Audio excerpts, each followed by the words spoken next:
नमस्कार दोस्तों, न्यूटन हिंदी में आप सभी का स्वागत है। मुगलों और अंग्रेजों के काल में हिंदुस्तानी को कितनी यातनाएं दी गई, यह कहना मुश्किल है।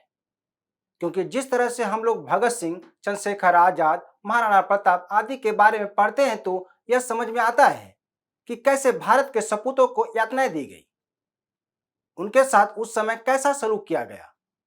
आज की पीढ़ियां इसे भूल चुकी हैं, लेकिन इसके लिए पीढ़ियां ही जिम्मेदार नहीं है, बल्कि हमारा राजनीतिक तंत्र भी दोषी है। भारत के गौरव को छिपा दिया गया है। कई सपूतों के नाम इतिहास के पन्नों से फाड़ दिए गए हैं, जो आज गुमनाम है। लेकिन आज हम जिस आजादी का जश्न मनाते हैं, उन्हीं के बलिदान की वजह से मनाते हैं। आज भी इस देश में कुछ ऐसे लोग हैं जो चाहते हैं कि भारत मुगलों और अंग्रेजों की कठपुतली बना रहे। भारत अब गुलामी की विरासतों को मुक्ति पाना चाहता है, तो कांग्रेस और वाम जैसे दल इस संबंध में नसीहत देते नजर आते हैं।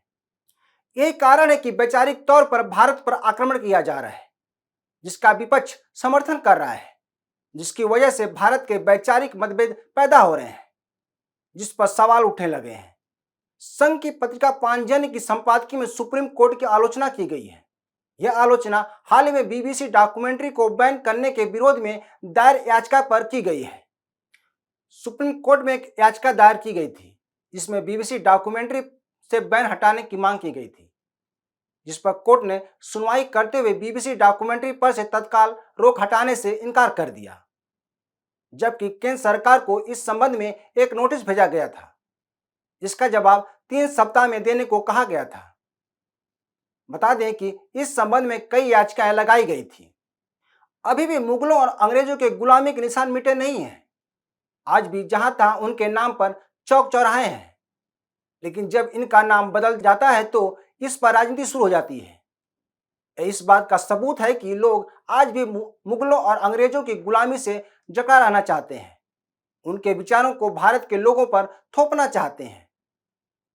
यह सदियों से चला आ रहा है, और जब इसका विरोध किया जाता है तो हमारे लोगों को भला बुरा कहा जाता है।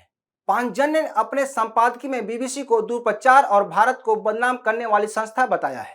शीर्ष अदालत भारत की है, जो यहाँ के टैक्स पेयर के पैसे से चलती है। उसका काम भारत के संविधान के अनुसार देश के हितों के लिए काम करना है।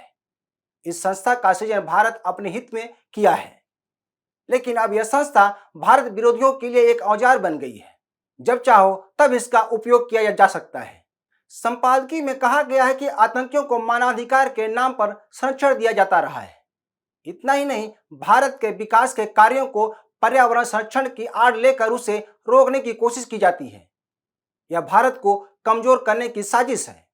आतंकी याकूब मेमन के लिए आधी रात को सुप्रीम कोर्ट में सुनवाई हुई थी। इस देश के लिए कितनी बुरी बात है कि इस प्रपंच की वजह से कई दशकों तक लोगों को सुविधाओं से वंचित रखा गया। कहीं पानी था तो कहीं बिजली नहीं थी।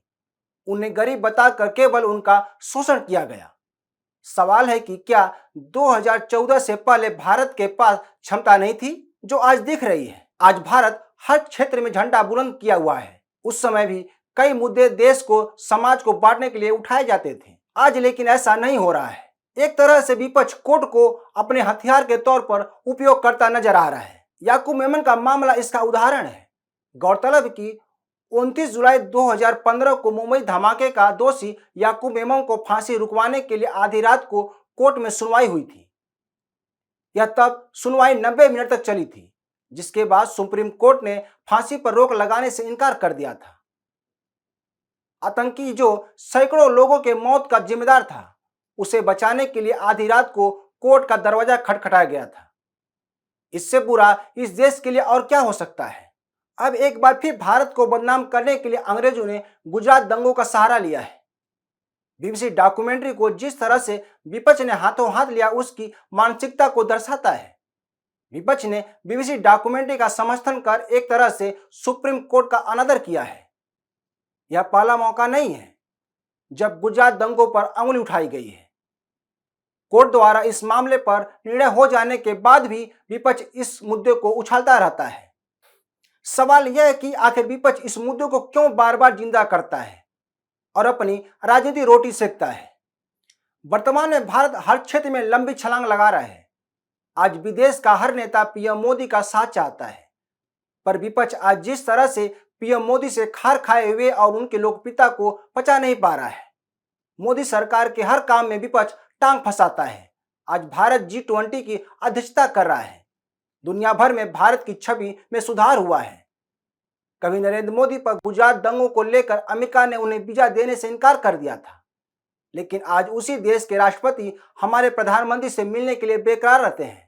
जिस मानवाधिकार की बात कर अमेरिका ने नरेंद्र मोदी को अमेरिका जाने से बैन किया था, उस अमेरिका की आंख तब खुली जब उसके यहाँ आतंकी हमला हुआ। आज भारत के विदेश नीति की हर कोई बात करता है।